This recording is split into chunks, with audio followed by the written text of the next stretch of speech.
ეჭვი არ შეგეპაროთ, რომ არჩევნების გაყალბება სისხლის სამართლის დანაშაულია. მაგრამ ეს არ არის. სისხლის თანაც ხანდაზმული არ არის და ვადა არაა გასული. ანუ ლევან თახნიშვილი შეიძლება არა მარტო დაიჭირო. ისე გავსუხდი, რომ ხათუნა გოგორიშვილში გეშლები, კაცო. რა ვიზელა პარაკე. ხათუნა გოგორიშვილი. ვიზელა პარაკე. არ ყოფილი.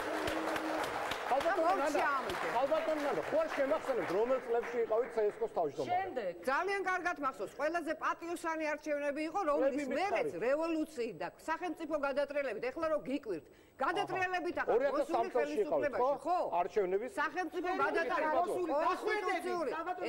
თქვენი გავით, თქვენ მაშინ პარიზში ცხოვრობდით, ბოდიში. პარიზში ლაპარაკობთ. ამერიკაში გაიგავთ. არც ამერიკაში არ დაუბრუნდეთ თემას. 2003 თემასთან მივდივარ. რატო გიკვირთ კონსტიტუციური წესრიგის ძალადობრივი დამხობა. ვარდებით კი არ იყო ის ყველაფერი. იარაღზეც მზად იყო თქვენი მომხრეები, სააკაშვილის მომხრეები და ყველაფერი. ეხლა არა, ინდა მე რამედეს ეს იყო სახელმწიფო გადატრიალება, ადამიანი ერთხელ წახვედი, მეორეჯერ რომელიც მოვიდა ხალხის დახრეტით, მე არ მოსულა იმრეში. დაუშვათ იყო გაყალბება. გაყალბება არ ჯობია ხალხის ქუჩაში დახრეტა.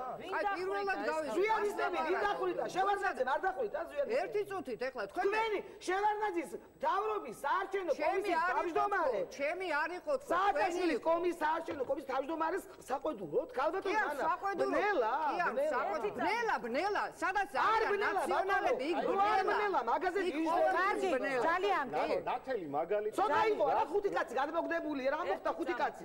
ძალიან ნათელი მაგალითი. ძალიან თუ რას დაერგა რობაქიძე, გილგულიანი ვაზაგაშვილი.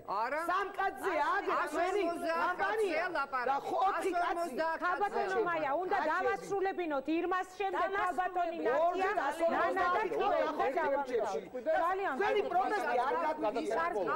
არ გაგვიგია თქვენი პროტესტი. არაფერი არ გაგიგია და დავაშავეთ. გავიგეთ ქალბატონი არაფერი. ირმას დავასრულებინოთ და შემდეგ გაძლევთ სიტყვას ქალბატონ ნათიას, ნანას და მაიას და